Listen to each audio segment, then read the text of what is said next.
BJP की fire brand नेत्री और पूर्व सांसद नवनीत राणा ने प्रयागराज महाकुंभ में एक विवादित बयान दिया है। उन्होंने ओवैसी बंधुओं को चैलेंज करते हुए कहा है कि वो 15 मिनट की बात करते हैं, लेकिन अगर सनातन धर्मियों को 15 सेकंड का वक्त मिल जाए तो वो बहुत कुछ कर सकते हैं। बहरहाल इस पर प्रयागराज महाकुंभ में मौजूद संत महात्मा क्या सोचते हैं, इस पर हमारे साथ बात करने के लिए आवाहन अखाड़े के महामंडलेश्वर स्वामी प्रकाशानंद जी महाराज हैं, उनसे बात करते हैं। महाराज जी, जो नवनीत राणा ने बयान दिया है, 15 सेकंड का बयान जो है, आप लोग क्या सोचते हैं? नहीं, सब विवादित बयान मत बोलिए, यह सही बयान दिया है। यह क्रिया का प्रतिक्रिया है। जो ओवैसी बंधु ने कहा था कि 15 मिनट पुलिस को हटा दीजिए, तो उन्हें यहां देखना चाहिए। अगर यहां नहीं आ सकते हैं तो टीवी पर वो देख रहे होंगे जिस तरह से जाति मिटा करके, सब भेदभाव, रंग मिटा करके, जहां शंकराचार्य जी स्नान कर रहे हैं, जहां महामंडलेश्वर स्नान कर रहे हैं, जहां नागा स्नान कर रहे हैं, जहां आचार्य महामंडलेश्वर पीठाधीश्वर स्नान कर रहे हैं, दंडी स्नान कर रहे हैं, जगत गुरु स्नान कर रहे हैं, वहीं चारों वर्ण के श्रेणी के लोग स्नान कर रहे हैं। कोई भेदभाव नहीं है। जो एक देश की आबादी ने, उससे ज्यादा लोगों ने, 50 करोड़ लोगों ने स्नान कर लिया। तो यह उनके मुंह पर एक तमाचा है। तो ये विवादित बयान नहीं, उन्होंने उनको आईना दिखाया कि 15 मिनट छोड़ो, 15 सेकंड भी अगर इसको देख लो तो क्या स्थिति हो सकती है, या भयावह स्थिति आप अंदाजा लगा लो।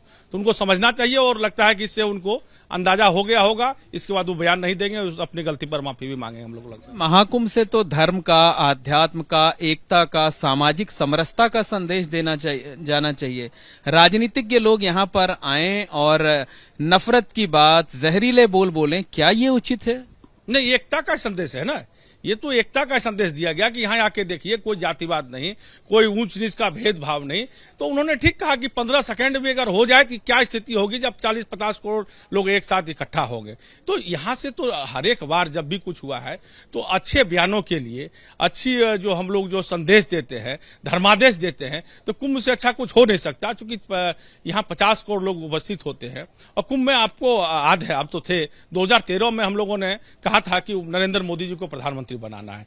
एक वाक्य से सभी लोगों ने माना, और नरेंद्र मोदी जी को सभी ने जात पात, ऊंच नीच का भेद बिटा करके एक तरफ से वोट दे करके और उनको प्रधानमंत्री बनाया, अभी तक है। तो हमारा यहाँ धर्म संसद और यहाँ की एक एक बात, बोली हुई वाणी पूरे विश्व के सनातनियों के लिए संदेश जाता है, और विपक्ष को भी संदेश जाता है। तो उनको भी समझना चाहिए। लेकिन ये जो 15 सेकंड की बात कही जाती है ना, इसका तो मतलब हुआ कि हम 15 सेकंड में सबक सिखा देंगे। सबक किसको सिखाएंगे? जो लोग भारत में रह रहे हैं उन्हीं को सबक सिखाने की वो बात कह रही थी। क्या ये उचित है? नहीं, ये देखिए, भारत के दुश्मनों की, राष्ट्र के दुश्मनों की बात वो कर रहे हैं कि जो राष्ट्र के दुश्मन है, जो भारत के दुश्मन है, जो हिंदू के दुश्मन है, जो सनातन के दुश्मन है, उनके बारे में नवनीत राणा ने कहा है, और इसका हम लोग समर्थन करते हैं। इसमें कोई विरोधाभास नहीं है।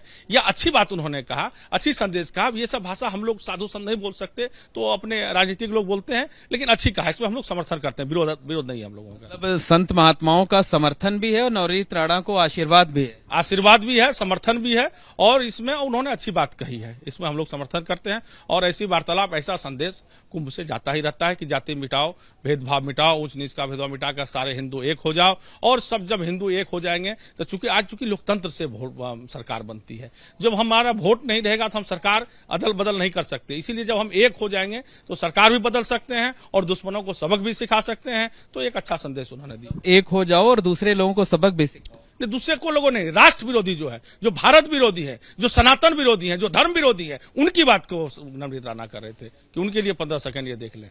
महाराज जी, इस बार के महाकुंभ में किन्नर अखाड़ा काफी विवादों में रहा, खासकर जो फिल्म अभिनेत्री और जिनका अतीत भी जो है बेहद विवादित रहा, ममता कुलकर्णी को महामंडलेश्वर बनाए जाने को लेकर आप लोगों ने ही सवाल उठाए कि 1 घंटे की दीक्षा भी नहीं हुई और महामंडलेश्वर बना दिया। फिर 18वें दिन उन्होंने कहा कि मुझसे पैसे वसूले गए और विवाद है, ये वो, मैं इस्तीफा दे रहा हूं। फिर 2 दिन के बाद वो कहती हैं कि नहीं, मैं इस्तीफा वापस ले रही हूं। ये पूरा एक, लगता नहीं कि पूरा ड्रामा तरीके से हो गया। देखिए, उसका इतिहास भी बड़ा खराब रहा। दाऊद से संबंध रहा, दुनिया क्या क्या नहीं आरोप लगा, और आज कितनों वर्षों से वो देश से बाहर रही। मंडलेश्वर का मंत्र होता है कि भूमंडल पर जो ईश्वर का प्रचार करे, तो क्या उन्होंने महामंडलेश्वर बना दिया, क्या वो प्रचार प्रसार करेंगे कि फिर उसी कार्य में उतर जाएंगे?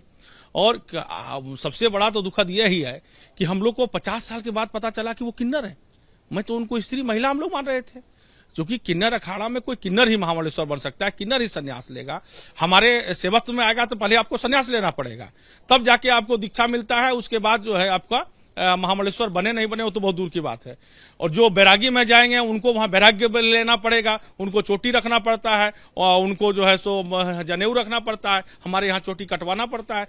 तो पूरे देश को इन्होंने इतना दिन तक गुमराह किया कि ये किन्नर होते हुए हम लोग स्त्री और महिला मान रहे थे। यह भी देश के लिए दुर्भाग्य है। यह भी उनको आके मीडिया के सामने सच बताना चाहिए कि वो किन्नर हैं कि महिला हैं, क्या है।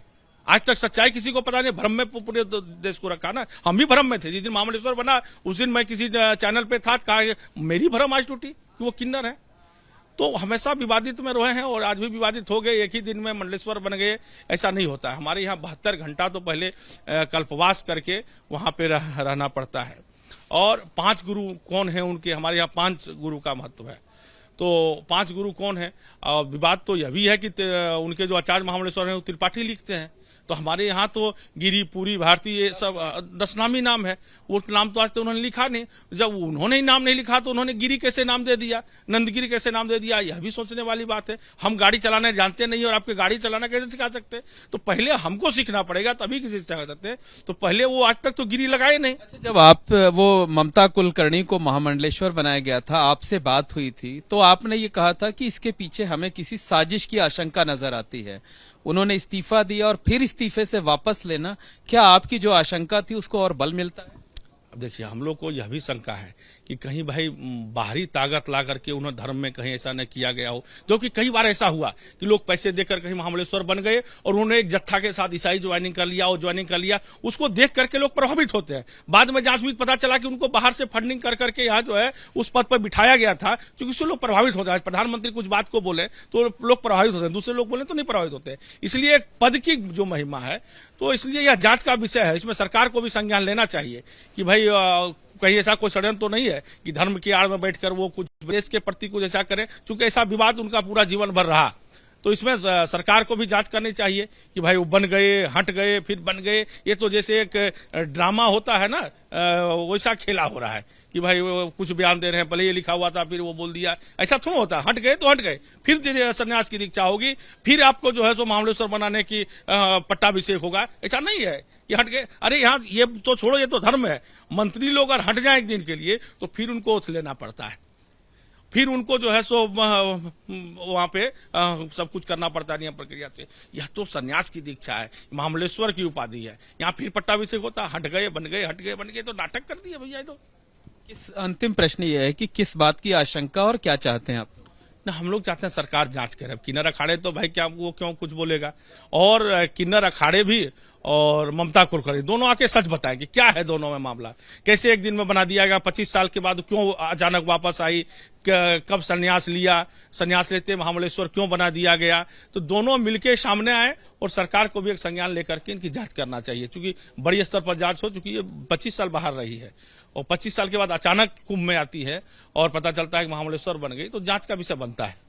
बहुत बहुत धन्यवाद। ये हैं स्वामी प्रकाशानंद जी महाराज, जिन्होंने तमाम मुद्दों पर बेबाकी से अपनी बात रखी। उन्होंने साफ तौर पर नवनीत राणा ने जो बयान दिया प्रयागराज महाकुंभ में आकर 15 सेकंड वाला, उस बयान का समर्थन किया, नवनीत राणा को आशीर्वाद दिया। साथ ही ममता कुलकर्णी के मुद्दे पर उनका कहना है कि इस पूरे मामले में किसी साजिश की आशंका नजर आती है, इसलिए बेहतर है कि सरकार किसी कमेटी से उच्च स्तरीय जांच कराए और अगर कहीं कुछ गड़बड़ है तो उसमें पूरे मामले में संज्ञान लेकर उचित कार्रवाई भी की जाए।